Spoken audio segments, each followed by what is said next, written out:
எப்பயுமே இங்க வந்துட்ட பிறகு ஊருக்கு போகும்போது எப்பயுமே சந்தானத்தை போய் சந்திக்கிற பழக்கம் எனக்கு உண்டு. இங்க ஊருக்கு வந்துட்டு மட்டும் இல்ல, சந்தானம் சினிமாவுக்கு போய் தனியா ஆபீஸ் போட்டோம்னா டெய்லி எல்லாம் போமாட்டேன். ம். அந்த பக்கம் சந்தான ஆபீஸ தாண்டி ஷூட்டிங் எனக்கு சீக்கிரமா முடிஞ்சிருச்சு. நான் சந்தான ஆபீஸ் வழியா தான் வருவேன். சந்தான கார் இருந்தா நிறுத்திடுவேன். ஓகே.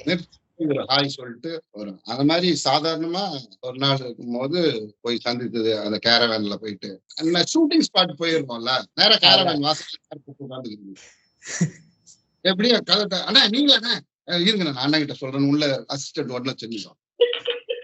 அதனால நம்ம எப்பயுமே வந்து ஹைதராபாத்ல ஒரு ஷூட்டிங் ஒரு படம் ம். தமிழ்ச்செல்வனும் தனியார் அஞ்சலும்னு ஜெய் ஆமா. ஹீரோ ஹைதராபாத்ல ஷூட்டிங்.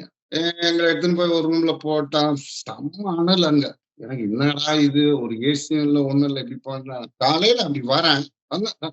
எங்க தங்க எப்போ வந்த நீ நேற்று நைட்டே வந்துட்டு எங்க தங்கண்ணா நீ ஏன் எனக்கு போன் போடல என் ரூம்ல வந்து தங்க வேண்டியது தானே அப்படின்னு சொல்லிட்டு எங்கேயும் போகாத கேரவேன்ல சந்தான கேரவேன்ல தான் அன்னைக்கு ஒரு முழு நாள் நாங்க இருந்தோம். ஓகே. மதியானம் சாப்பாடு போய் இதுல சாப்பிடாதீங்க கூப்பிட்டா கூட அப்படின்னு சொல்லிட்டு ஹைதராபாத்ல ஸ்பெஷலா ஹைதராபாடி பிரியாணி அப்படின்னு சொல்லி அப்போ ஆண்டனி தவறிட்ட ஆண்டனியும் இருந்தான். நானு அவன் 2 பேரும் அவன் கேரவேன்ல பிரியாணி சாப்பிடுவான். பாவம் நம்ம சந்தானம் தயிர் சாதம் அந்த இதெல்லாம் அவன் அப்ப டயட்ல